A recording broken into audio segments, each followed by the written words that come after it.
विलिनीकरण झाल्यानंतर अजितदादांकडेच नेतृत्व देणार होतो राष्ट्रवादी शरदचंद्र पवार पक्षाचे प्रदेशाध्यक्ष शशिकांत शिंदे यांनी हा दावा केलाय। राष्ट्रवादीच्या साप्ताहिकात लेख लिहून त्यांनी ही भूमिका स्पष्ट केली आहे। दादांचं स्वप्न अपूर्ण राहिलं ते पूर्ण करण्याची सर्वांची जबाबदारी असल्याचे त्यांनी या लेखामध्ये म्हटलंय। मन मोठं करून प्रामाणिक प्रयत्न केले पाहिजेत। विलिनीकरणानंतर राष्ट्रवादी अजून मजबूतीने उभा राहील आणि विलिनीकरण करणं हीच दादांना खरी श्रद्धांजली असेल असं देखील शशिकांत शिंदे यांनी म्हटलंय।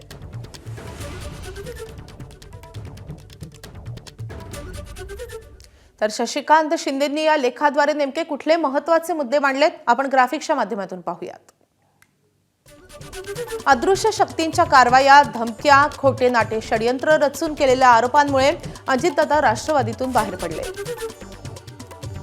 त्यांना वेगळा गट स्थापन करावा लागला, त्याची आपल्याला कल्पना आणि जाणीव आहे। परंतु झालेली चूक आता पुन्हा दुरुस्त करायची या विचारानं दादा मागील 4-5 महिन्यांपासून कामाला लागले होते।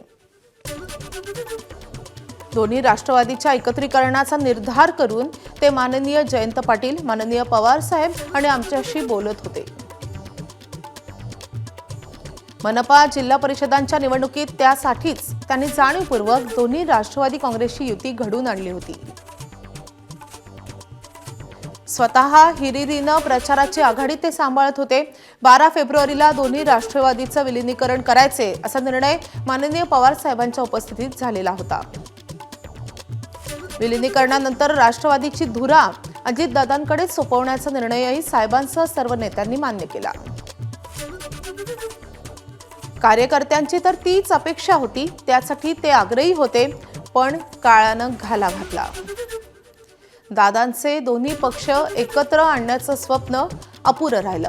आता आपली सर्वांची जबाबदारी हे दोन्ही पक्ष एक करण्याची आहे।